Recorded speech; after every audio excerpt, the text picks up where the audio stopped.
Karimnagar municipal కార్పొరేషన్లో రాజకీయాలు రంజ్గా మారాయి. మేయర్ పీఠం దక్కించుకునేందుకు సరిపడా బలం ఏ పార్టీకి దక్కలేదు.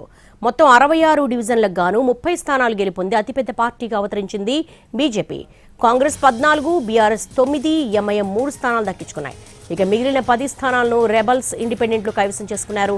30 స్థానాలు సాధించినప్పటికీ బీజేపీ మ్యాజిక్ ఫిగర్కు 4 సీట్ల దూరంలోనే ఉండిపోయింది.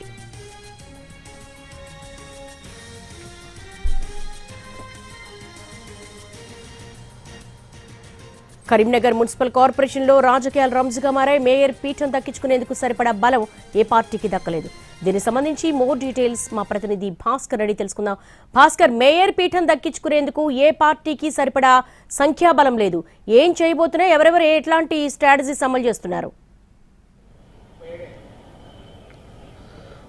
దేవి, కరీంనగర్ మున్సిపల్ కార్పొరేషన్కు సంబంధించి రాజకీయాలు అయితే ఒక పొలిటికల్ హీట్ను రేపాయని చెప్పవచ్చు. నిన్న సాయంత్రం కేంద్ర మంత్రి బండి సంజయ్ మాట్లాడుతూ 30 సీట్లు సాధించాం, ఈ కరీంనగర్ మేయర్ సీట్ను మేము దక్కించుకుంటున్నాం, ఈ కైవసం చేసుకోవడానికి సహకరించిన ప్రజలకు, అన్ని వర్గాల వారికి కృతజ్ఞతలు తెలుపుతూ ఆయన ఒక విజయ నాదాన్ని చేసిన సిచ్యువేషన్ అయితే కనిపించింది.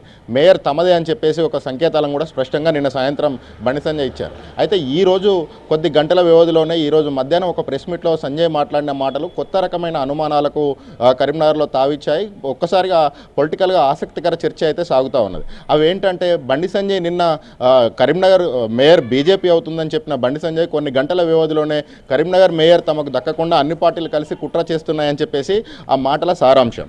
అయితే ఈ అన్ని పార్టీలు కలిసి కుట్ర చేస్తున్నాయనే సారాంశం సాక్షాత్ కేంద్ర మంత్రి, అందులోనూ స్థానిక ఎంపీ బండి సంజయ్ చేయడం అనేది ఇప్పుడు ఒక ఆసక్తికర అంశంగా మారింది. ఎందుకనంటే, నిజామాబాద్లో మేయర్ సీటు దగ్గరగా వచ్చిన బీజేపీ తాము ప్రతిపక్షంలోనే ఉంటాం, ఇంకా ఏ ప్రయత్నం చేయదలుచుకోలేదు. ఎందుకంటే క్లియర్గా కాంగ్రెస్, ఎంఐఎం మాత్రమే బయట ఉన్నాయి. గెలిచిన ఒక సభ్యుని కూడా కాంగ్రెస్ వాళ్ళు తీసుకున్నారు. ఆ నేపథ్యంలో అక్కడ మేము ప్రతిపక్షంలో ఉంటామని బీజేపీ చెప్పిన నేపథ్యంలో ఇక్కడ కూడా అదే జరగబోతుందా అనే ఒక ఆసక్తికర చర్చ అయితే ఇప్పుడు ప్రస్తుతం ఇక్కడ హాట్గా సాగుతూ ఉన్నది. దేవి, ఎందుకు అనంటే కేంద్ర మంత్రి ఆ మాట మాట్లాడడం వెనుక ఒక ఆసక్తికరమైన అంశం అయితే ఉంది. అయితే బీజేపీ వాళ్ళు చెప్తున్నది ఏంటంటే, గెలిచిన ఇండిపెండెంట్లు 10 మంది ఉన్నారు. 10 మందిలో బీసీ జనరల్ కేటగిరీకి చెందిన ఒక ఇండిపెండెంట్ అభ్యర్థి, ఆ ఇండిపెండెంట్ అభ్యర్థిని ముందు పెట్టి అతనికి మేయర్ పదవి ఆఫర్ చేసినట్టు సమాచారం. ఎవరు?